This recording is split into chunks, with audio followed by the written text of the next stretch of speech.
brother? Good, bro. What's going on, man? All good, all good. Man. So as you can see, it's popping in here.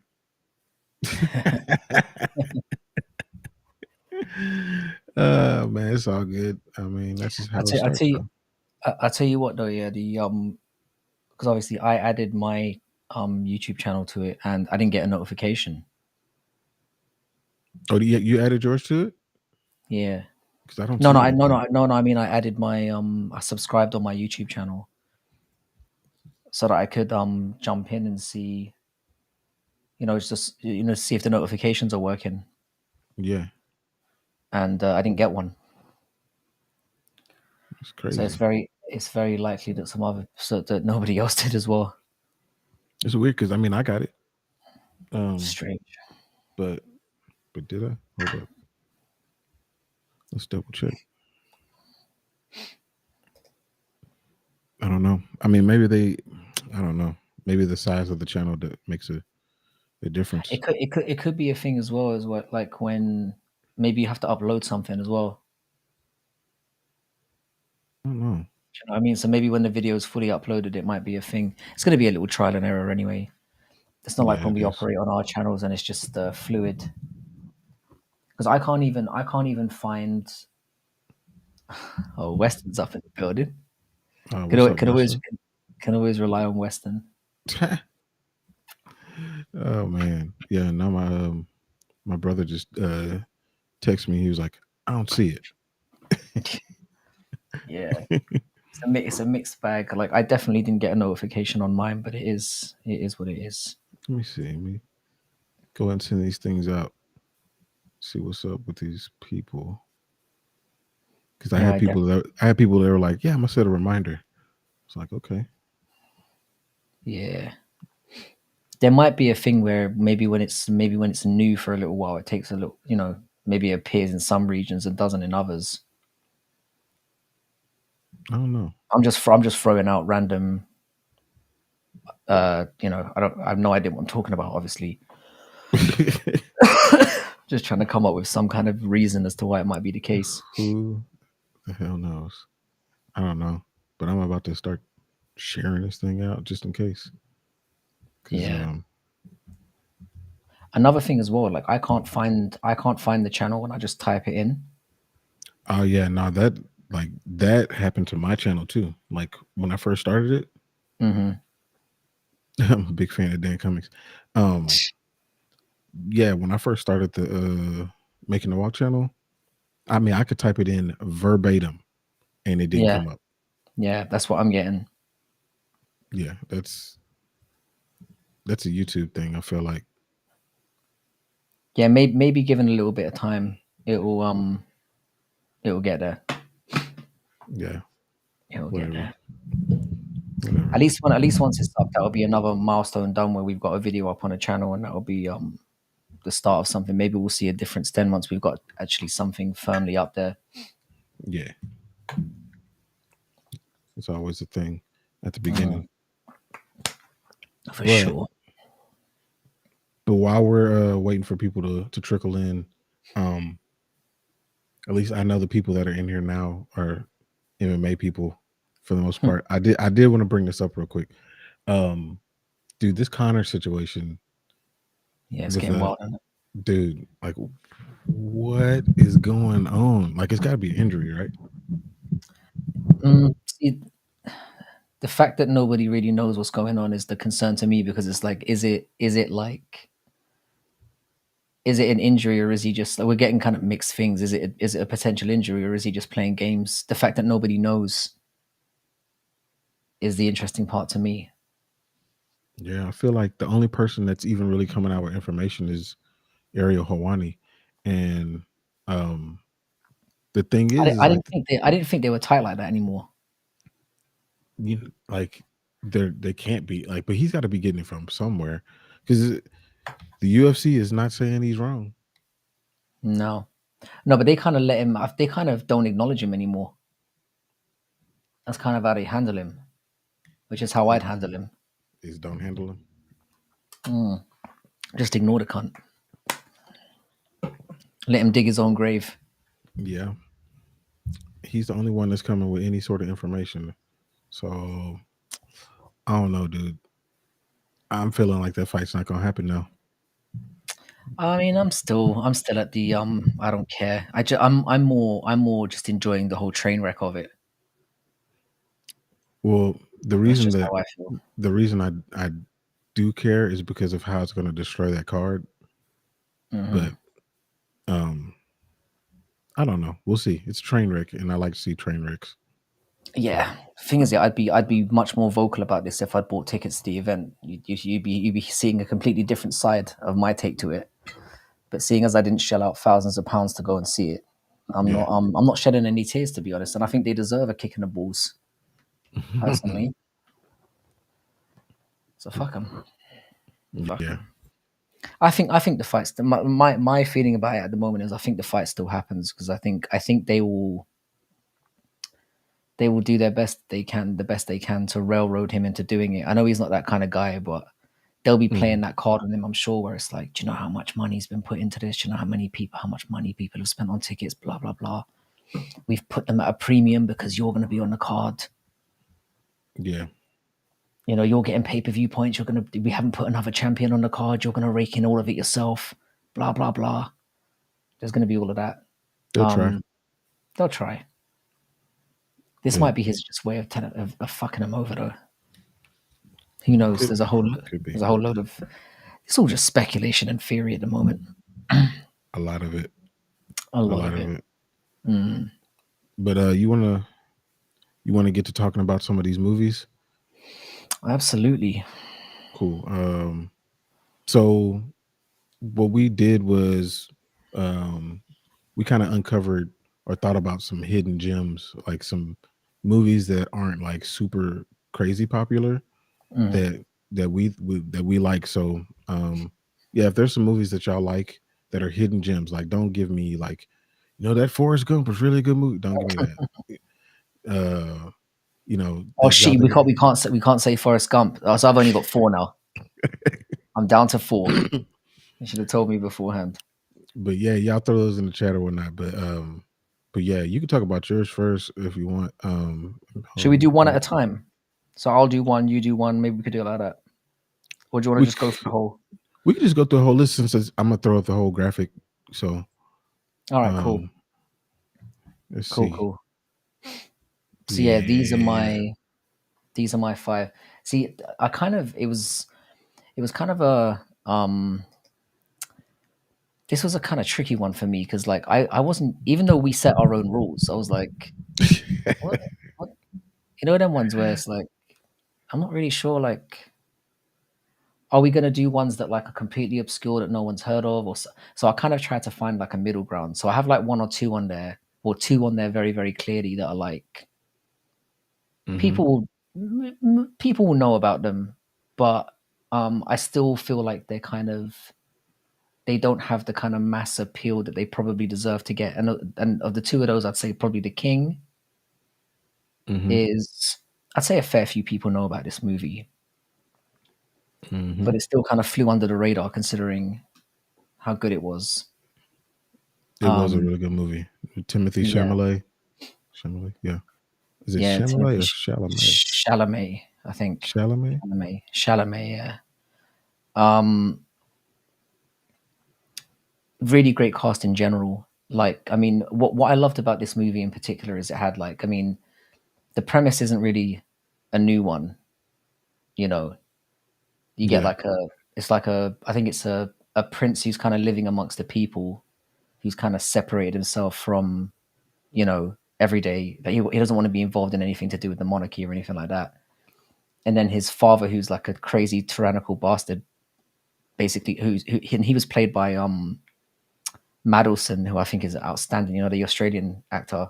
hmm Yeah, so he dies, and then he, basically hands over the reins to him, and he's got to kind of navigate all the mistakes and stuff that he's made. But what I really loved about this movie was, it kind of felt like it was the perfect blend between having kind of, like a new generation of actors that hadn't quite come through yet. So you had like Chalamet, you hmm had Pattinson, who'd obviously done Harry Potter, but wasn't seen as a very recognizable hmm or a respectable actor in his own right. And then you had older guys like Ben Mandelson and Edgerton, who's obviously been established for a little while. And I felt like it was a perfect blend of kind of old and new coming Yeah. together. And yeah, I mean, it did kind of, it did catch a lot of slack for kind of, because obviously it was based on an old Shakespearean play. And it did kind of catch a lot of slack for not being very true to the source material and not using old language. But I think that would have hamstrung it even more. Like nobody wants to hear Yeah. fucking Shakespearean language going on. That would have bombed in a second. I mean, we Nah. remember what happened with previous attempts at that. Yeah, they've been Um, rough to watch. it would have been rough, but I thought the performances really stood out from those young guys coming through. You could tell with those two that they were going to go on to do huge things, which of course they inevitably did. Hmm. Um, like I really liked one thing that kind of stood out to me as well was like the fight scenes in particular were really, they kind of like unromantically depicted like the grim, ugly slog of what medieval combat was like, which a lot Hmm. of, those kind of big or somewhat bigger budget movies don't manage to do. It's kind of a little bit farcical. It Hmm. felt very gritty and realistic. And I just thought it was one of those ones that went under the radar and was definitely, if it's something that you're watching and you haven't seen, I'd definitely give it a go. So The King was the first one that kind of sprung to mind.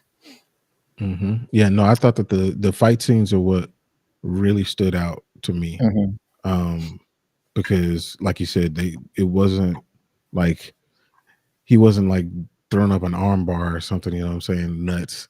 Like Drop kicking a guy in the face and all that kind of madness. yeah, And he wasn't killing like, mowing down 10 people. no, He's no, fighting one guy while the other 9 guys are standing around watching him. yeah, There was none of that going on. Like yeah, it felt legitimately, and it you was know, legitimately brutal too. it was, yeah.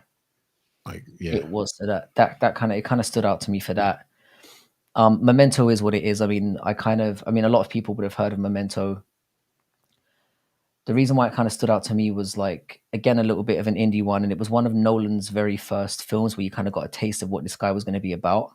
Hmm. Really amazing cast. But the reason why, again, if this is a movie that you haven't seen, you kind of have to, is the way that the narrative is kind of told to me is something that's really it's never really been done to this extent before and never been done since. The sense of just having, obviously we've had narratives that were non-linear in the past, but the fact that the non-linear narrative is kind of woven into what's going on with the character in terms Hmm. of so the basic premise is there's a guy whose wife has been raped and murdered, and he gets attacked during um that assault or whatever, and he basically develops like short-term memory loss. So he can remember everything up until when the murder took place, but he can't hold memories beyond 15 minutes, I think it is. Yeah. So he can't create new memories, basically. And then after 15 minutes, his mind resets. So the narrative kind of goes back and forth. And what I love about this movie is I'm all about kind of like, replayability, Hmm. being able to go back and watch something again and still get enjoyment from it. I Yeah. feel like this movie takes it to the next level by kind of, you have to go back and watch it multiple times in order to fully piece together what's going on. Yeah. Because I feel like every time I watch it, like I notice something new. Like the performances were brilliant, the narrative style was amazing, and again, it did put some people off because it was a bit complex. Like the first time you're watching it, even though the premise is simple, the way that it's delivered is very complex in a very Nolan-esque kind of way. Hmm. Um, so it just kind of stood out for me. And that, like I said, I mean, I've probably watched it 7 or 8 times, and every time I watch it, I'm like, fucking, I didn't notice that, and it changes my perspective of what's going on. I think I've only seen it twice, and it's been a while since I've seen it. So I probably need to go back and watch it again. It's definitely worth it, and it's one of those ones where there's a version of it where you can watch it systematically, so you can watch it from beginning to end as it's supposed to unfold. It's equivalent to 51st Dates. Yeah, I'd say they're on a par in terms of cinematic genius for sure. Yeah. 51st Dates was fun as hell though. Like people might Yeah. realize that. vibe. No, that was a cool little movie. It was cool. It was just fun, you know, a little bit of harmless fun, as Arnie would say. Um, so yeah, that was one that really stood out to me as well. Um, I'm not going to go into full detail about the other three because I don't want to be here all day. But I would definitely say check out Buffalo 66. Incredible. And we spoke about Ghost Dog Way of the Samurai before. Yeah. If I'd been here at 9 o'clock, I would have been happy to go into full detail about those movies. But the one I really want to talk about, because I know nobody would have ever heard of this one, is a Nowhere Special.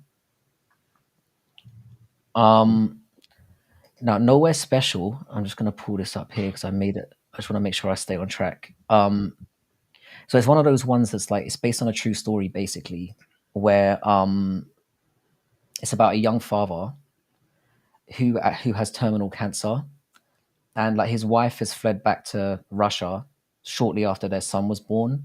Hmm. So he finds out that he's dying, and his son is like 3 years old. So the premise of the movie is him basically him trying to find his son a suitable new home, and obviously his son doesn't Wow, understand what's happening to him. that's wild. The I've thing never is, seen this one. bruv, this movie, I'm not gonna. So it's kind of it's weird because obviously us being fathers, we can kind of automatically relate to. We can put ourselves in that position immediately. Hmm.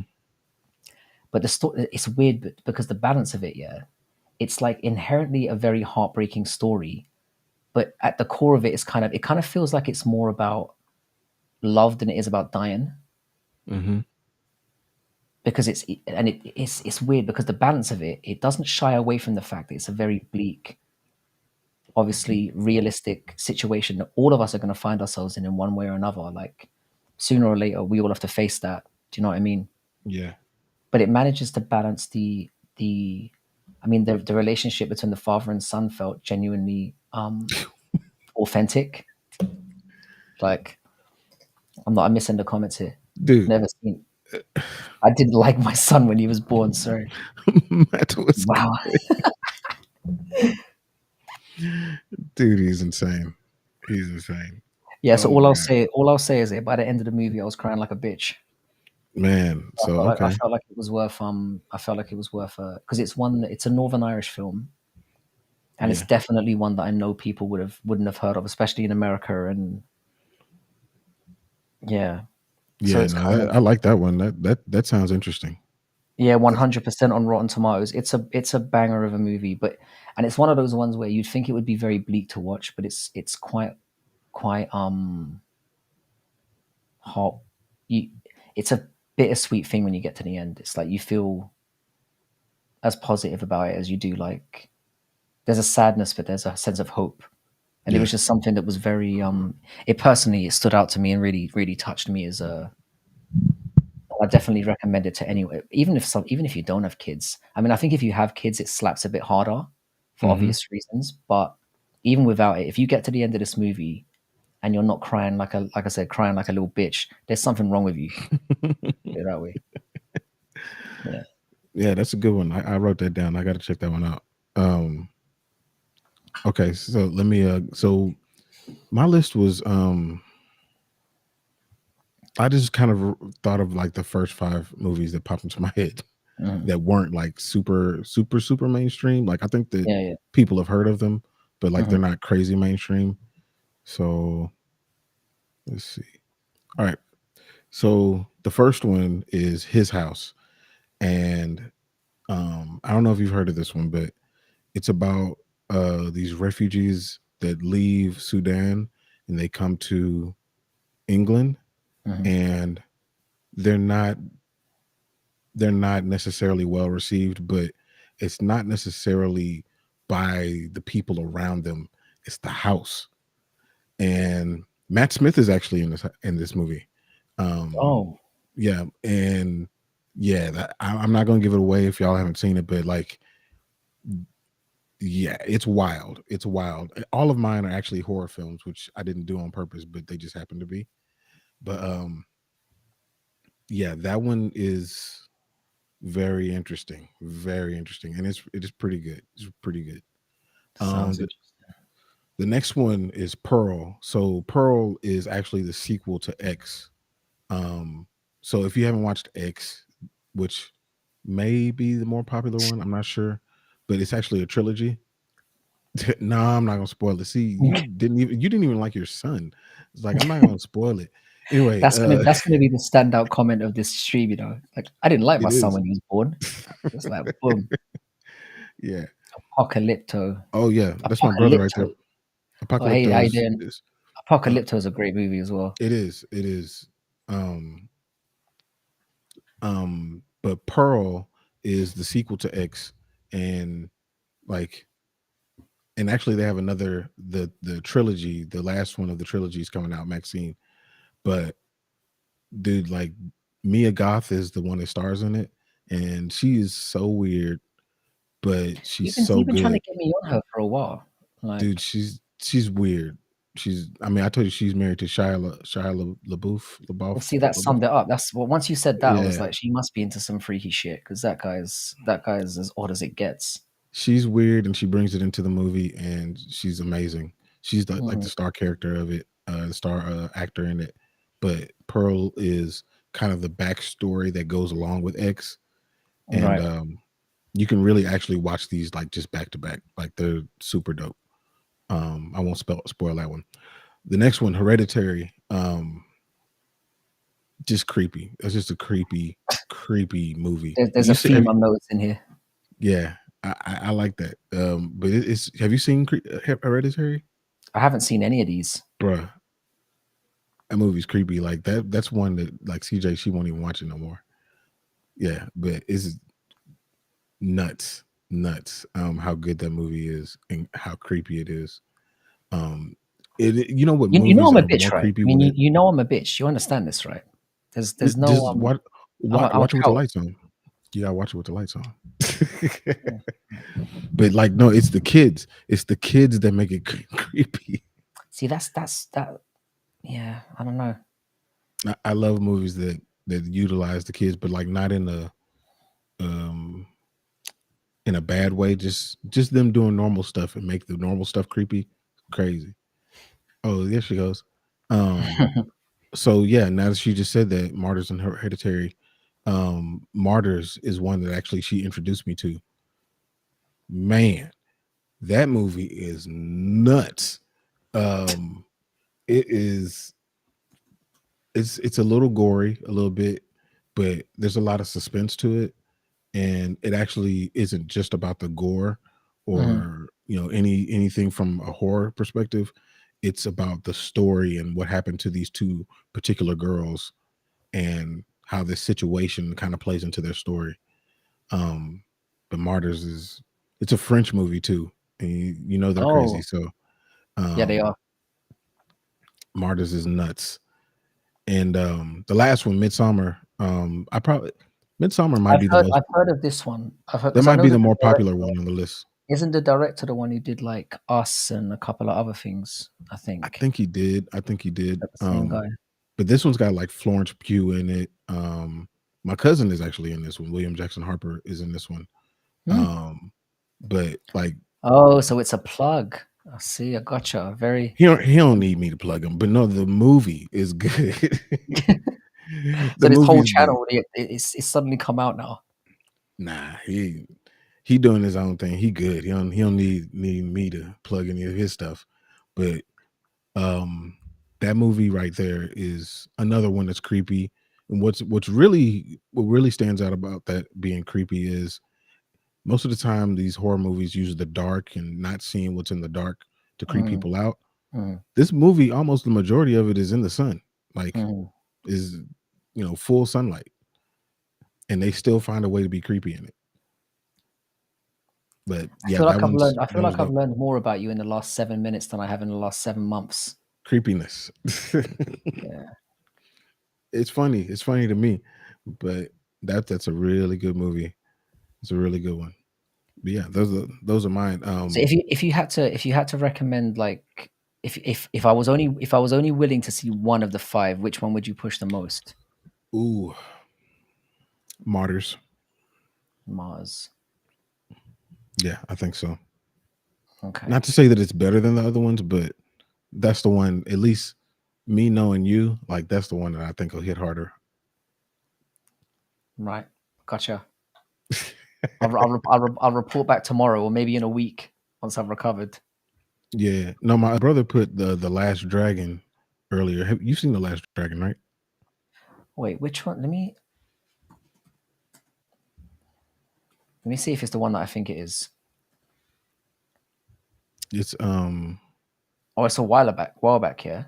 yeah, it's I haven't seen it. man, what oh man, that's a hood classic right there. You gotta see the Last Dragon. Oh, I need to get me on that. See, this looks more like my jam. Your brother's clearly a bit more I don't know, less wild than you are. But like that, like Bruce Leroy, Alex Caceres, like his nickname comes from that movie. Oh, I gotcha. Yeah, I feel like it's one of those ones that I recognize. Like obviously I've seen it around because it's clearly like a cult classic.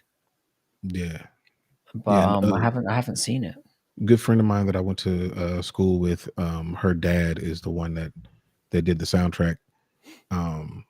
But like that one, it's This looks like for sure, for this sure, might be the hood one that I classic. watch tonight. I might have to watch this one tonight. Yeah, This you feels like should. You one that would should. be That's right an up easy my alley. one. Yeah. Yeah, you and your son could watch that one. Like he'll love it. Oh, my son's not a bitch. He could watch any of these. He skipped the bitch gene somehow. I don't know, he Oh, did that. CJ, she said, old boy in the raid. Have you seen Old Boy? Yeah, I've seen Old Boy. Man, that one is I a prefer twisted the one. well, I assume you're talking about the Korean version and not the American version. I've seen both. I've seen both of I them. haven't seen the American version, but I heard it was. And the thing is, wasn't it? Who was the lead actor in that? It's that dude. Oh man, Josh Brolin wasn't it yeah, him? he's a great actor, but I heard the movie was trash. It wasn't as good as the other version. I mean, the Korean version just slaps in a way that, like, I mean, it's sick in a way that I can't even begin to get into. Like, Yeah, it's fucked up. I had no idea what I was in for. Like that. I'm It's got to be the original. Like the Korean original is. I mean, I'm not shitting on the American. I can't shit on the American version because I haven't seen it. But I'd imagine the Korean version was streets ahead. Korea's got some great bangers as well. Like there yeah, was a time when I was really heavy into Korean cinema pretty much anything that comes out, if they say it's from Korea, I'm gonna give it a shot. because it's always a bit different. They're like risk takers. Remakes are difficult to do, especially I find that when Americans do their own original shit, you're fine. But whenever you try to remake anything that's been successful in any other nation, you fuck it up. It's true. It's true. Sometimes vice versa, um, but more Oh often yeah, than yeah, not, vice versa. it's Americans doing remaking something that they saw somewhere else, and just it doesn't. They're leaving out, and it may be like translation wise, they're leaving Mm-hmm, out some important sentiments in the movie, mm-hmm. and yeah, it just doesn't feel the same. And Old Yeah, but Boy oh is boy, definitely like the that. raid is amazing as well. Like the action sequences in the raid are next level. There's just the claustrophobic nature of it. Yeah. Like I had to watch that in parts for some reason. I don't know why. It even though it's full of action, I just couldn't. I don't know. It maybe lost that's me. what it is because it is. It feels like it's constant. Hmm. You feel like you're almost on like that it's like if you try to adrenaline rush your way through something in an hour and a half or whatever, you're going to run out of steam. You're not going to be able to keep your focus. Yeah. It might be that because it just feels relentless from beginning to end. The raid does. Yeah. Yeah. That's true. That's true. It I was doesn't kind let of up. tired watching that one. Yeah, yeah, Um, yeah. kind of like was it Extraction? Have you seen Extraction and Extraction 2 with Chris No. Hemsworth? They have a lot of action in that one. And yeah, it can get tiring just Yeah, sitting there I'll watching be it. honest here. The thing is here with like you'll notice from some of our picks, I didn't pick anything. I think I picked one movie that was post 2010. I think I don't really. I'm with Western. Yeah, I don't really watch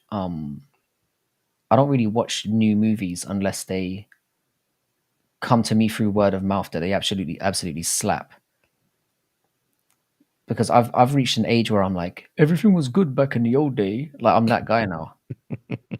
You know what they say about men who like they reach a certain age and then they're like they stop watching new shit unless it's really spectacular. I'm like that.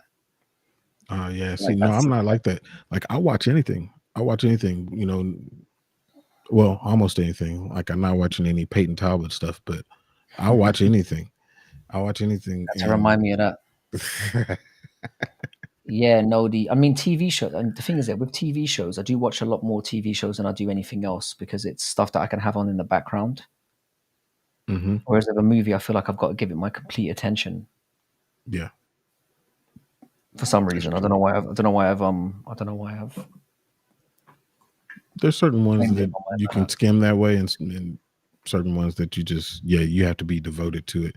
Like when I was Mm, watching Dune 2, like I felt like if I turned away, like I missed you're something. gonna miss something, yeah. Because the dialogue and everything is so low, and at times things are so earth tone or whatever, the same color. Yeah, So you're like, did I miss something? Did I miss a yeah. conversation or whatever? Um, so yeah, no, I understand what you're saying. Um, but yeah, man. I have not seen this one, uh, Suspira. I do like Tilda Swinton a lot. She's really good, but Yeah, she is. She's a I've good actress. I've never heard of that. Suspira. Let me see. We've got to add that on the list. But this is part of it as well. We need some suggestions as well that we Suspiria. can because the plan is here. We're just gonna make like a. I spoke to you about this today. I kind of just threw it in there. We're just gonna have an ongoing list of things that we can add to, and then it will just Hmm. become you know a long running series of hidden gems that we build up over a long period of time. Because Like, I swear to God, yeah, I literally could have made like I could have suggested maybe 100 movies hmm. to. It was the challenge of this was getting it down to 5. It's about witches and the devil and tits. See that again. I don't know if that was It's a he's deliberate saying mistake. it's. I think Tits. he's He's saying saying it. it's. I got excited there. I was like tits. Right, right. Let's put Leroy on the background and let's get to tits. Let's prioritize. Actually, I think I have seen this one. When I saw the cover art, I was like, okay, yeah, I have seen this. Let me have a It's been look a at while though. I didn't realize it was a remake. But yeah, no, Suspiria. I've seen this. Yeah, and she's a great actress as well. She is. I don't usually compliment women, as you know, so that must mean something. That's true. That's true. That's true. All right. Mm. He said that it reminds him of the end of Hereditary and Midsummer. It's all about witches, and the end is gross Oh, and gory and insane. Dangerous Minds was the one that had the Coolio soundtrack to it, wasn't it? And it had Yeah, Michelle Pfeiffer, I think. yeah, it Is that did. right? Yeah, nah, I, I, I I I, I've seen I it because did I had see it. to. No, you saw it because you had to, yeah. Well, because of what culturally? Culturally, I had to. Is it like a Uh, thing where there's a when you go to the meetings, they're like, bro, this is the one you got to watch this month. Do you know what I mean? yeah, pretty much is basically like that. Because when did they come out? Like I think it was 94. 94 or something. Yeah, I'm yeah. thinking. Like Let me see. If I land on 95, I was close. okay, yeah. It The was right reason why I around knew there. is because like Gangsta's Paradise came in and around that time. Yeah, yeah. It was on the soundtrack. I thought. It was, yeah. Um, mm-mm. No, I didn't like it, but I don't remember it, but I think I may have enjoyed it at the time, but I can't remember much about it. I would have seen it maybe at best 20 years ago. yeah, the reason I didn't like it is because like there were like 4 movies just like it. Like okay, I mean okay, sure, Yeah, you don't want to have four copies and be the worst of the bunch. yeah. I mean the song was cool. I mean it was a big deal at the time, but Yeah, yeah. Um, but Suspiria definitely makes the list. You definitely need to check out The Last Dragon just I for will. cultural relevance. Um, I most certainly will. All right, so you want Yeah. to jump into this comedy stuff? Absolutely. We should clarify though, because of the timing we've got on this one. This is basically going to be like, again, it's like we'll call it part one. So before people start jumping down our throats saying you didn't mention this comedian or this comedian, there's a lot of comedians we're gonna. I think when we made the list last night, because it came up in the chat we were doing last night, Yeah, and we were like, shit, we need to do this tomorrow. And then yeah, we literally came up with like 25, 30 names, I think it was. yeah, So there's a lot. So we'll do part one now and we'll add to the tier list. And then next time we'll continue it. It may end up being yeah. how many knows? I mean, I don't mind going back to this 20 times if need be. It's a great one. I'm, dude. I think that this is gonna get ridiculous. Like, this is relatively small compared to the way that I probably think it's gonna end up. But Mm, I only split it up into four. Like, I mhm, put this is the GOAT tier. There's good, which is admirable career, but not historically great. mhm, Um, there's overrated, so they're funny at times, but not as funny as some say. mhm. Which I think there's gonna be some arguments here. And Yeah, then for sure. this one is shit. So that's Did you just write shit? Because I can't see it. Did you just write shit? Is that what you yeah, went with? I was yeah. joking when I put that in there, but I'm happy you No, went with it. that's a pretty good I'm happy you explanation, went with man. it. I That's think what it shit is. is just straight to the point. Yeah, yeah. Like, to me, like, Like, this is where I'll give y'all one. They're not on the list, but Sarah Silverman, I'll put her here. That's what I that's feel about kind. that. That's kind. Yeah, it's just not good. I feel like where we fuck this list this tier up a little bit is there should probably be a level below shit. But we'll get to that. There'll be we some can people on we here. can always add to it. I love that you Right? put it in. I love that you made it bigger as well. That's perfect. Yeah. It's like overrated is tiny, and you got good is medium and goats, and then you just got shit in massive letters. I'm glad. Was that like a subconscious thing? I think it was. I didn't do it on purpose, but Cool. it's just what it is. You know, She got and then she's got HBO and Netflix specials. I mean, that's a thing, isn't it? it's got to be based on how she looks, man, because it's not based on talent. It's No, I not. wouldn't say so. Nah. All It's right, either the way she looks or blowjobs. Anyway, continue. Sorry. so I got these are ones that I think could be easy to rank. Obviously, we'll add a ton more, but these are ones that I wanted to throw on here, and I think they'll be easy to throw on here. Yeah. So we could start wherever you want to, whichever person. We can start with the obvious one. How about the first person how about the first person in the chat to mention who do we want to talk about first? Maybe we'll do that. That works. Take my comment down. It's blocking the shit here. Oh yeah, no, you're right. You're right. You're right.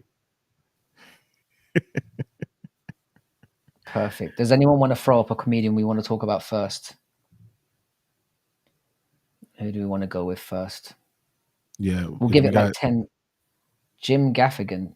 He's not on the list though. He's We not could on talk it. Yeah, about him later though. I'll write him down. I do we'll like write Jim Jim Gaffigan Gaffigan. down. We'll write Jim Gaffigan down. So this is going to be these are not the only comedians we're going to talk about. It's just because we kind of got limited time today that we were going to talk about the whole 25 in one go. I can't remember if Jim Gaffigan was on the list or not. He wasn't, but we can add him in. Bill Cosby. That's okay. He said it. All right, we'll do Bill Cosby then. We'll talk about Bill Cosby. Oh, that's all right, Weston. no, you, no, you good. You The good. thing is, that we were actually going to mention as well that we need people to add more comedians to the list because that was another thing. We're like, even though we've got many, it's like because it's such a subjective topic, we need more suggestions. Yeah. So, for sure. So Bill Cosby. Okay. Now we're just talking about his stand-up. So a lot of people know Bill Cosby from, his shows, The Cosby Show, and he produced and wrote for other shows, Different World, and amongst others. But talking about his stand-up comedy, not about the pills that he put in people's drinks. Yeah, we have to separate the two. Let's pretend that those two worlds exist separately. I think that a lot of people probably wouldn't even put him up here. to even talk about. But the thing is like I can separate those two things. Yeah, I At least can. I can. Yeah. I can. Yeah, So when we talk about Bill Cosby as a comedian, makes the best drink. Sorry, I just um, as a comedian, to me, he is one of the elites. Um, and a lot of people who are maybe in their 40s and down may not know how elite he was, but like he was the one that was selling out the shows. He was the one that was doing all the tours and getting all the money. Like mm, the fact that he was able to come on stage and just sit down and tell jokes mm-hmm. and not even cuss, just sit down, tell jokes, and kill. Um, yeah, he was drugging bitches at the time, but nobody knew. So to So it me, doesn't count, damn it. yeah, it doesn't help him. Yeah. But for me, I have to put Bill Cosby in the GOAT tier. I Mm. have to put him in the GOAT tier. The thing is, yeah, I feel underqualified to speak on Bill because like I didn't watch a lot of his stand up growing up. Like so, for example, everyone else on this list I have intimate knowledge of just because of the time that I grew up in, and maybe it was just circumstances or whatever. I didn't get much exposure to Bill Cosby. I have seen some of his stand up since, but I feel like it's kind of a very difficult one to gauge. One thing I can say, the reason why I can follow your logic to some extent is, even though I didn't watch it contextually when it was going on, Mm-hmm. his stand up stuff has aged pretty well, which is something that we can't say about a lot of people who I feel were there. There are comedians that I enjoyed more, that I got more like that I related to more and got more enjoyment out of, that have Mm-hmm. since then it hasn't aged as well. Yeah. Whereas of Bill Cosby, because of the stuff he was talking about, it feels like his while it's not my brand of comedy,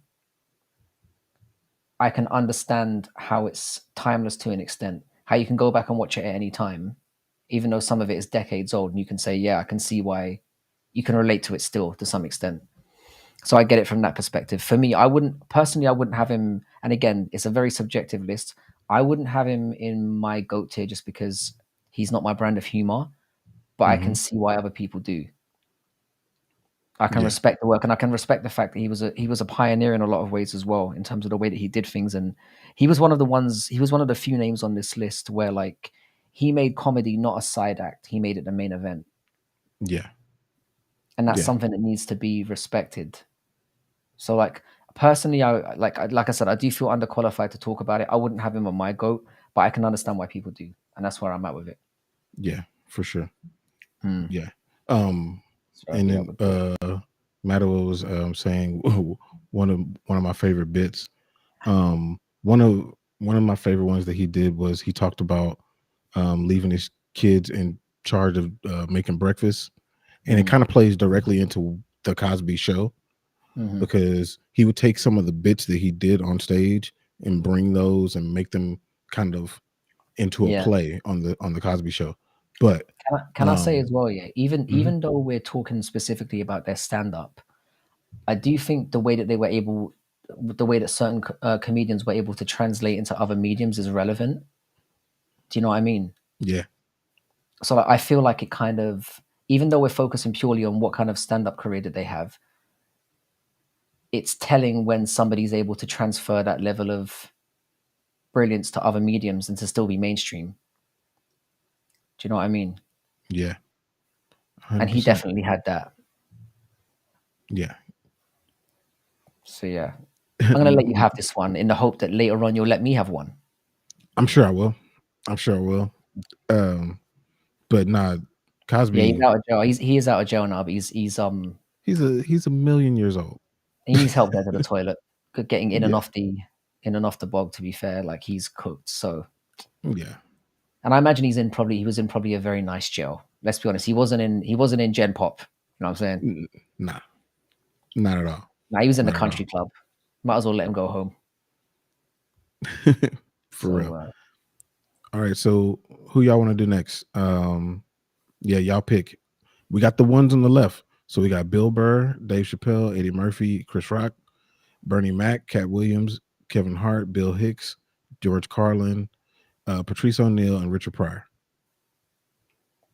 It's such a diverse lineup, and the thing is, yeah, with the other names that we had, it gets even more diverse and more kind of all over the place when we I would do Richard Pryor. I'm happy to do Richard Pryor next. Okay. Richard Pryor works for me. It's an easy one. Yeah, this is an easy one. I think, like, for me with I mean, you can go first. I'm happy for you to get into what you think first. To me, like Pryor is like universally, he's kind of the at worst, he's in the top 3 of all time. Like almost universally, he's either 1, 2, or 3, depending on who you ask. Like and what's unique about Richard Pryor is the fact that we can see him from both sides, kind of like the same way that we see Dave Chappelle. Like Richard Pryor started in white rooms when he started to do, bigger stages. He kind of opened up Vegas to black comedians. And so and he was doing white rooms, and then, obviously he started going into, getting into different things, and he started to universally do black rooms. And like the stuff that he did, like he didn't change who he was. He was unapologetically himself. Like he's top 3 for me. And depending on the day, he might be, 1 or 2. Who knows? But he's definitely GOAT level for me. Easy. Yeah. I think with him, it's like he's kind of universally on everything. This is a GOAT Mountain thing where he's pretty much he's personally, he's not my number one, and I'll explain that a little bit further down the line. But he'd be on my GOAT Mountain. First of all, for the reasons you obviously talked about, like obviously being a pioneer, the way that he would do it, he would obviously shine a light as well on like social justice issues as well, in terms of inequality, but he would do it in a way that was very fresh and sort of, it didn't feel like it was a lecture, like some other comedians can fall into the trap of. He wasn't afraid to, he was kind of fearless, as you said, and for somebody who occupied the space very early, that's a huge thing for what set the tone for comedians going forward. And also you've got the thing where, things like he used to do with things like with impressions and things like that, they have been mimicked and copied by some of the other guys that potentially are sniffing around GOAT Mountain as well. So not only is he a GOAT within himself, but he's been directly responsible for producing more GOAT level talent that directly have stemmed from what he was doing. One thing I really enjoyed about Pryor as well, that a lot of guys that are on this list don't have, his ability to improvise in the moment was also huge as well. And the way that it felt like the crowd was part of the act at times. Yeah. Like he would draw people in and then he'd feed off them in different ways. And I think it just provides a kind of a special, it made him special. It wasn't just the fact that he was one of the first to do it. And again, he was one of the ones that transformed comedy from being, what he used to have like acts in between. Comedy would be a comedian would be the act while you're waiting for the other act to come on. Yeah. They'd be just there to keep the crowd warm. Yep. Pryor was one of those guys, again, who made it you go there to see the comedian.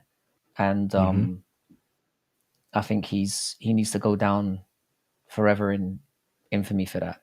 The one thing I would say as a dark mark against Pryor was there was obviously rumors that Paul Moody wrote a lot of his stuff. And I mean, it doesn't take away from the fact that he was the one delivering it. But it's the one reason for me why I don't have him as number one, because it's kind of been well documented that he had a lot of help in terms of writing his material. But he was the one that went up there and delivered it. And I think it's undeniable that he's one of the greatest ever to do it. Yeah, for sure. For sure. He's not my number one either, but he's in that. He's in there, yeah. I think he's in that conversation. Yeah. Yeah. It's a GOAT Mountain thing. Yeah. Yeah. But what's a bit that I can recall? When he talked about lighting himself on fire. When he talked about freebasing and lighting himself on fire, like that one right there is the one that always stood out to me, because that it goes along with what I was saying, like about how honest he was. Yeah. Very And unapologetic, honest, just raw. yeah, for Didn't give a sure. fuck. Like, did Hmm. not give a fuck.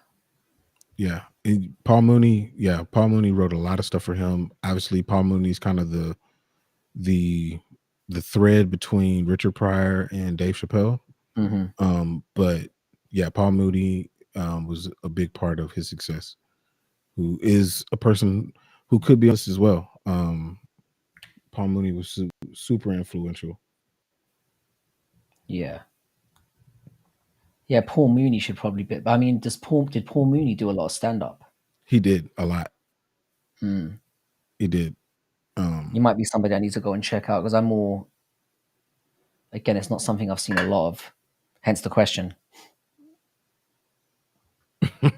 Swamp George Carlin, for one reason or another, deserves to be on this list. I feel whether he's up with Yeah. near good or overrated or whatever, he deserves to be considered. I Yeah. think. Yeah. All right, who we want to go with next? I'm good with whoever. Um, let's see. We can go with let's go with Patrice O'Neal. I could go with that. I could go with Yeah. that. Patrice O'Neal's a bit of a polarizing one for me.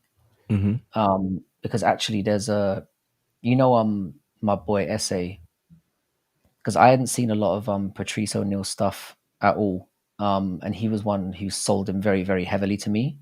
Mm-hmm. And again, he's one of those ones where, again, nothing was off limits for Patrice O'Neal. Absolutely nothing. Mm-mm. Like he was fearless, again, very similar to what you get with Pryor, but maybe even more so. He took it to another level in terms of being very fearless in his approach to any controversial topic.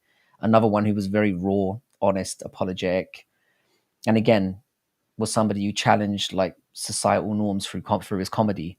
He had a really infectious laugh as well. I think Chris, when he'd laugh in between his bits, you felt like you had to kind of laugh along with him. Yeah. He just want like, and that's part of stage presence. He had a very Mm-hmm. strong stage presence. He was also really quick to kind of, one thing he was really good at was like, he felt like a comedian destroyer as well. Because one thing he would do is he would terrify other comedians to the extent of like, he would call them out and blaze them for being terrible, and he'd pick out all their weaknesses. Mm-hmm. He was so good at doing that. He had like a really good collection of really good specials. And again, he was another one who, the way he interacted with the crowd, his improvisational skills and the way that he trolled the crowd was elite. Yeah. Like he could pick anyone out of the crowd and just destroy them on the spot. Um, the only thing for me, yeah, is like with Patrice O'Neal, I think what kind of tips him down from GOAT level status for me is that in some instances it was kind of hit or miss with how raw he was. And because he had more of an improvisational style, it felt like he was a little bit more ahead of his time. Like in Mm-hmm. the time he operated in, where they had like, you had comedians who were working on a specific bit over a period of time, Yeah. and then they would perfect it. He just felt like he went up there and he was just naturally funny, which wasn't the really. And he was also kind of seen as kind of, again, what I alluded to with the calling out other comedians. He was kind of seen as overly aggressive by some members of the public and like a bit of a cunt, to put it bluntly. Mm-hmm. Because sometimes it felt like he went too far. I think the the biggest black mark against him, and again, it's not his fault. He died in his prime. Yeah. Like I think obviously, if you want to look at what he did in comedy clubs over the years, and if there's footage of that out there, that's different. But in terms of the time he had to operate within the mainstream and the opportunities that he turned down to do that, there's not as much. We don't have as much time with him. So like the longevity issue, which I think some other comedians have over him, is what pushes him down from GOAT tier to, he's somebody who I consider between good and GOAT tier. That's why I'd Yeah. have Patrice O'Neal. Yeah. That's what I was thinking was throwing him in the good area, because I think I know he did the Elephant in the Room special, which was And amazing. Bill Cosby is still alive. Sorry, I just had to throw that in. Yeah. You need you need that evil to fuel you. Sorry for interrupting. But yeah, like he was very good. His crowd work is what always stood out to me. His ability um to take something from that he sees in the crowd, have a conversation with somebody, and then just basically just tear their ass up, just based on Destroy. whatever. Um, obviously he was a big part of to Madawa's point. He was a big part of Corey Holcomb and Bill Burr, and you can see a lot of what Corey Holcomb does, like that directly translates to what Patrice O'Neal did. But yeah, like what really made Patrice O'Neal stand out was like his viewpoints on women, like whether they were right or wrong, like they were hilarious. Like the stuff that he would say, it, it was like, dude, you're not supposed to say that, but it was Yeah, so funny. it was so funny. Yeah, But yeah, no, I would put him in the good area. Do you yeah. remember? Do you I remember would him put him being on in. The Office? He was on The Office He was in. for I think. Yeah, yeah, yeah. See, I would have him in like it's like good with elements of goat. Do you know what I'm saying? Because there were yeah, elements of what he did that was like goat level. goat level shit, like the improvisation. Do you know what I mean? He was just there were certain things he could do that nobody else could do. Yeah, for sure. But I just think it was that there was enough things against him that sort of just push him down from. And again, the issue with lists like this is you can't put him on par with people like Pryor, for example, and some of the others we're going to talk about because of those marks against him, and some of them weren't his fault.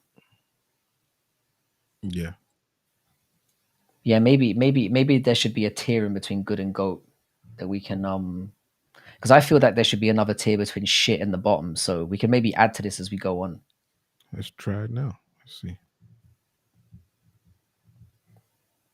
Because I feel like good is kind of I think Matcha has got a point there. I think good is maybe a bit unfair on Patrice O'Neal. Yeah, he's better than good. He's better than good. All right. Yeah, I think that's a reasonable. Good is Anthony Smith. Goat is John Jones. It feels like the gap is like yeah. Patrice O'Neal was definitely not the Anthony Smith of comedy. No, he's better than that. We didn't think we were going to be saying that tonight. Like, Let's do that one. so yeah, I think that feels more fair. That feels more fair. Okay. Let's put him here. Let's put him in great. Yeah, that works for me. Okay. All right. So Western mentioned Bill Burr. So while we're in that same vein of people, Yeah. Um, I think Bill Burr's goat level. If I'm being honest, like this was another one that was kind of easy for me, and I don't know if we're going to disagree on this or not. I guess we'll find out. Um, Bill Burr is there's a lot about him that I find. First of all, like his self-deprecating humor is something that I personally really enjoy. But what makes Bill Burr really great for me is he kind of has humor that's very, very relatable. Like the amount of times I've watched a Bill Burr skit or any part of his stand-up, and I thought, yeah, I've been in that situation. mhm, And the thing is, he's very good with, especially when he talked about things like, well, obviously, whenever he went against celebrities like Arnie or I think my favorite aspects of Bill Burr was when he does gender mhm, in particular. That's one aspect of his um, comedy that I've always thought has been just god tier level. Um, and I know it's not relevant to the stand up thing, but like his acting and TV show crossovers have also been a huge success as well. He's had consistently good specials that are pretty much bangers from beginning to end. I mean, he must have five, six, seven specials that are elite tier, which you don't get from major comedians. I mean, even some of the great like Pryor had two, and some of the others had in terms of specials. It's mhm. very rare to get something that has even three or four Yeah. absolute bangers. You know what I mean? And one thing I love about Burr is he always manages to ride the line between being very controversial and somehow not managing to cross the line. Like he has a very good way of delivering things where he can almost say anything and just Mhm. keep falling over that line where he gets, do you know what I mean? Which to me makes him kind of, he's been very good at demonstrating a way to keep comedians in a space where they can say whatever the fuck they want as long as they handle it in a certain way. Um, like I said, the way he handles a crowd, his kind of stage presence, the way he develops storylines and stories. For me, he's one of the best to ever do it, and his longevity has been crazy. I mean, the guy's been on top and growing stronger and stronger for what feels like years. I mean, some people don't like his. They've maybe fallen off of his style the way he is now, being like grumpy as hell and a bit more. But I still enjoy him. For me, he's one of the best to ever do it. He's on my goat mountain. Yeah. So for Bill Burr, he is, I won't say who number one is, but he is the second most, yeah, for me, the comedian that I watch the second most. Like I He's number watch two for me. He's number two for me as well. Now that you've I said it, I can come out and say I it. watch him relentlessly. I'm a Mm, major fan of Bill Burr. mm, Um and what makes him so funny to me is he's another one he's just him. It's mm, just that's who he is. And he's very honest about things that he doesn't understand or things that he does understand and he explains them very well. Um and like there was one bit that he told you probably know where he talks about buying a gun and oh he yeah, talks about you know what I'm talking about and he talks about the yeah, buckshot and he talks yeah, about the spread. You got yeah, to yeah. get something with a nice spread. Like That entire special is a banger from beginning to end. Because I think dude, that's the one that has the Arnie one in it as well. yeah. Um, he was that whole thing from beginning to end was just Dude, he's so perfection. good. He's so good. And I think I was curious. I was wondering if you were going to put him at GOAT level, but like dude, like when I thought about it, I was like, "Oh no, he's great."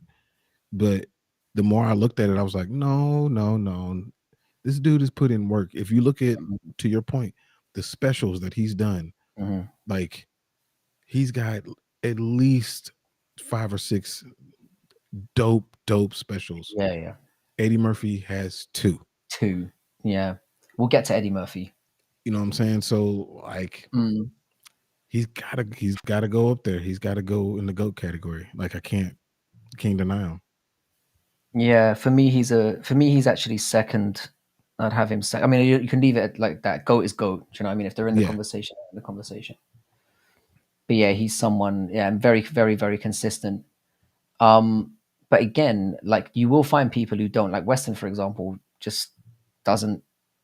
It's not for him, and that's the thing about comedy. It's like Yeah. it's so subjective, Mhm. and it really comes down to what you relate to and what you find, because everyone's going to find different things. It's like with Patrice O'Neill. It's like I consider, like I said, my boy was telling you about. He's a very good tastemaker in terms of he usually has very good opinions on things. Mhm. And I didn't feel the same. He probably have Patrice O'Neill as his number one. So, And it's what just like, about I like can't Amy argue. Schumer? I don't know who Amy Schumer is. You know who Amy Uh, Schumer is. See, I know who she is, but I've never seen any of her. All I know is that she's a joke thief. That's all. I've never actually seen her perform I've watched her in any perform. capacity. She says some funny stuff, but I actually find females they have a tough time doing comedy in some instances. There's not a lot that you I mean when we were doing the list like we were hard pressed to find even when looking for some that would even be in consideration, which we do Yeah. have some. Yeah, we ended up with It's two, I think, or three, and we have like a list of like 30. And I felt like we were being generous. And I said what Macho has just said there. I said women just ain't funny. I hate to like say I it, but think that they are, but like maybe not in that medium as funny. I don't know. there are a few examples. Lunel is funny, but yeah, it's tough. It's tough.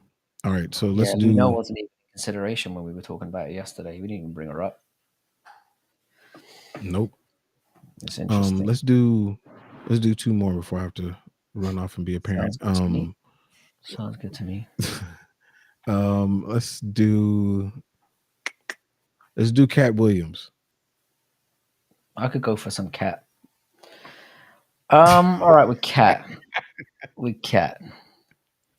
Um, yeah, cat. I think like the strengths that I consider with cat are like he's first of all an amazing character performer. I thought the whole pimp character was fresh, it was creative, it's something that we hadn't seen before. And I think that's something that's Hmm. very, very important in comedy, especially when you've got so many out there doing it. He always felt original. Yeah. Um, he's done quite a few specials. I would say maybe probably only two of them I would consider amazing. Like he's got maybe four specials in total. Like two of them are good, but they're not amazing. Um, he's somebody like who's a very emotive performer. So when he's on stage, you feel like you get an entire performance. It's not just him standing there. He's very good with how sometimes physical comedy can fall very flat. Hmm.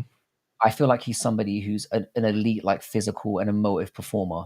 He's got amazing stage energy. And when you're watching a performance of Cat Williams, it kind of feels whole. Like there's a lot going on. Yeah. He's another one who went through the grind, very self-deprecating as well. Like he's made jokes about fuck ups that he's made. He's made jokes about the gun charges, about him getting beaten up by a 12-year-old. He's leaned into his own fuck ups, which I find personally as a comedian is important. Hmm. Um, he does come up with relatable humor about family. His improv as well is really solid. Yeah. Um, and I think he's got arguably the best stand-up intro in a special of all time. When he did the Rick Ross to the Rick Yeah. Ross, I think that is the That's best. perfect. It was It perfect. was the best intro of all time to a special, in my opinion.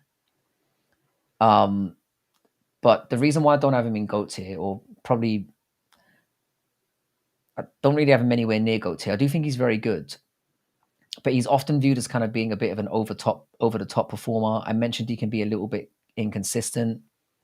His delivery sometimes is a little bit hit or miss, especially in some of his later specials. And his voice is a little bit annoying for some people. Hmm. So I've got to take off points for that. So for me, I'd have him in kind of anywhere between kind of good and great is where I'd have him. Yeah. I think maybe So leaning more towards good, probably yeah. with good with So elements of great. yeah, he's got some sprinkles in there. Like to your point, it's Pimpin' and the Pimp Chronicles, like certified, like Great amazing specials. classics. Yeah. But it's Pimpin' came out in 2009, and Hmm. I've watched his other stuff, and it hasn't hit like that. It has not hit like that at all. Um, he's been very opportunistic, like what he did on Club Shay Shay with the interview, and that blew up, and it was dope, but it really blew up. He was kind of the messenger. It was the message that really made it blew up. And so Yeah, yeah. even that kind of there's an issue with it. Like to me, because of how he views what the industry did to him, as holding him back or hurting him, I feel like that's Mm, filtered into his comedy, and he's just not as funny as he was um mm. back Longevity before. is an important fact. If you're talking about goats or even great comedians, longevity has to be a major part of it. Yeah, either It just has to longevity or you're gonna have to die. One of the two. Like, I mean, you can't stay alive. You can't stay alive. Patrice died, so couldn't do anymore. He couldn't do Mm, anymore. Cat yeah. still alive. You can So see the like, trajectory. The thing is, I will say about Patricius as a side thing, in the podcast era, he would have been fucking oh boy, he would have he would killed have been tailor made for that. because actually, even on radio, like he would go on Opie and Andy Mm, on the radio here, and he would kill. Like, it would be Yeah, so yeah. funny. Slays it, yeah. Jim Gaffigan used to be on there, Bill Burr, Mm, all of those guys. And yeah, he would kill. Easily the funniest of the whole group. But hands yeah, down. no, for Cat, man, I gotta put him like I think the hood would want me to put him at great, but I feel like I gotta put him at good, man. I think that he is good and he was great. He was on that direction of moving to Yeah. greatness, but And then just fell down in recent years. For it, there could have been some factors out of his control if you buy like because he is a bullshitter as well. Let's just be yeah. real. Like some elements of what he says are true, Hmm. but he is by and large a bullshit artist as well. Like so, yeah. For me, it's good. Weston's like these guys are all shit. When you get into the Jim Gaffigan. All right, so we can do one more. You want to do a clear cut one, or you want to do one that's You know a what? little Yeah, bit more I'm happy to controversial? go. I'm happy to go with whatever because I've got things to say about all these gentlemen on the screen. Let's go with Actually, can we? The only one I don't want to do yet is because I've got a few things to talk about with that. I don't want to do Bill Hicks right now. okay. Okay. So anyone else other than Bill Hicks, I'm ready. I'm good to go. Okay. I don't want to do Kevin Hart because that one's going to take a while. Let's Yes, it is. do Well, not for me. I've got. Well, we'll get to that later. But anyway, yeah. let's do Chris Rock. All right, we'll do Chris Rock. Yeah. Oh yeah, Western said Chris Rock. He Weston didn't said, read 3,000 books. He did not read 3,000 books, dude. He didn't do that. oh, "Fucking hell, amazing!" Again, it's just that sums it up, doesn't it? Yes. It sums it up. He's mental. Um, yeah. Chris Rock is this is an interesting one for me. He's another guy who put obviously a lot of. He's one of those ones. If you look at a lot of his early work, like his early working clubs, he was horrible, and he had to go through a lot of failure. But you kind of appreciate that with comedians who are willing to go through that grind to get to a point where they're actually good. Yeah. Um, he obviously uses what I find the most interesting about Chris Rock is how he kind of has this. He uses language at times to kind of create like a. It's almost like a stereotypical persona before like switching it up out of nowhere into almost like an academic Lexis. So he Mm-hmm. goes from being like, yes, it's kind of he uses obviously certain types of language, and then he hits you with something very intellectual, and the two that should oppose each other blend perfectly to Yeah. there's something just about that. And again, he's somebody who, from a technical standpoint, is incredible. He's even got things like he uses poetic devices in a lot of his work, which a lot of Mm-hmm. people probably wouldn't point out. He uses things like rhyme, he uses repetition, Mm-hmm. he uses alliteration. And as somebody who was like I was a literature student, was my major. I appreciate nuances like that. That because most people don't understand why this guy is so catchy and so what's the word, memorable. But Yeah. it's contrived what he's doing. Mm-hmm. He's somebody who had great control of the audience. He's got great punchline delivery. Like, one that stands out for me was you know, no, I wouldn't have killed her, but I understand. Mm-hmm. Um, that's one to me that always stood out. Great comedic timing. And again, he addressed very relatable topics. So you're looking at things that we can all relate to: relationships, jobs, politics. He'd rag on celebrities, and he'd talk about class and race a lot, which are just universal things. Um, I would say that like the one detraction I have for Chris Rock is I think like his specials at times he does have some really good specials, but some of them feel top heavy. I don't feel like they're consistently funny throughout. Like he has had some longevity, but like certainly in recent years as he's got older, I feel like the quality of his specials has deteriorated quite significantly. Like you'll watch a 50-minute special of his and like 10 minutes of it will be a banger and then the rest of it will feel like filler. Um Mm-hmm. And he's also been accused at times of stealing one or two jokes. Like apparently he stole a joke off Louis C.K. about his abortion bit, which was pretty much an identical bit. Maybe it was Hmm. accidental. It happens a lot in comedy. But I think so. For me, Chris Rock is. I'd have him at great. I don't think he's a goat tier because I do think he's got enough black marks against him, and I can't put him up against somebody like a Burr or a Pryor or somebody else we're going to talk about later. But yeah, I'd have him at Yeah. great. I think he's a great comedian and he's Hmm. he's molded his craft perfectly, but I wouldn't have Yeah. him as high as goat. Yeah. I think for Chris Rock, you really kind of nailed it, man. Like he like Bigger and Blacker when it came out. I remember when it came out. I was 19. Like, man, I might still have the DVD. Like I bought that DVD and I was like, I mean, I watched it relentlessly. It was so funny to me.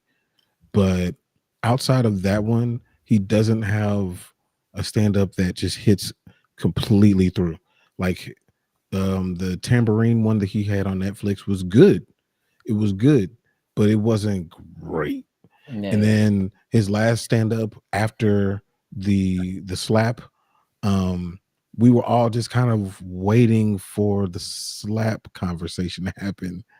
And he waited until the end and you know, yeah. That pissed a lot of people off. yeah. And It so pissed a lot, and the stuff before it was it was just, can we get to the fucking reason we came here? it's almost like, dang, you should have just jumped in there off top with that, and then we could listen to the rest. But Mm.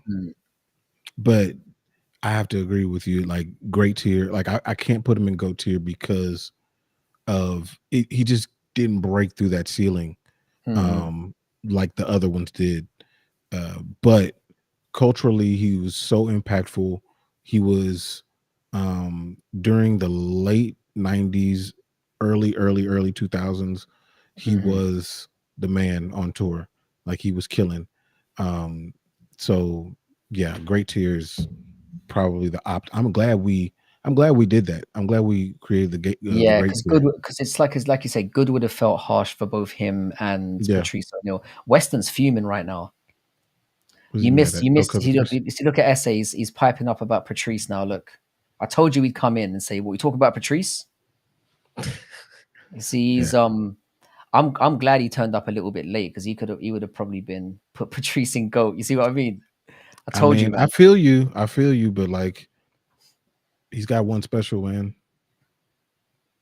and he passed away. He could have been there. He could He have could been have there, been there. but you know, things happen. Unfortunately, I think that he could have worked his way there for sure. You don't Yeah, think that Patrice, as he got older, he would have got funnier? Absolutely, dude. 100%. It's like I said, if he was operating in the podcast era, he might have been number. He might have ended the debate as number one. Like in terms of not just I don't necessarily mean in stand up, but Yeah. yeah, I mean, yeah. because of how funny he is I in listened regular to the Black Phillip conversation. show. He threw me the Black Phillip show, and I'm talking about he hyped it beyond hype. I'm talking about utterly hyped it to the like he's never hyped anything before. And Hmm. I rag on Essay a lot for but his opinions. And I said this before he turned up. You can go back and look at it. His opinions on things are usually solid, but and again, it's not that I discredit his opinion on this.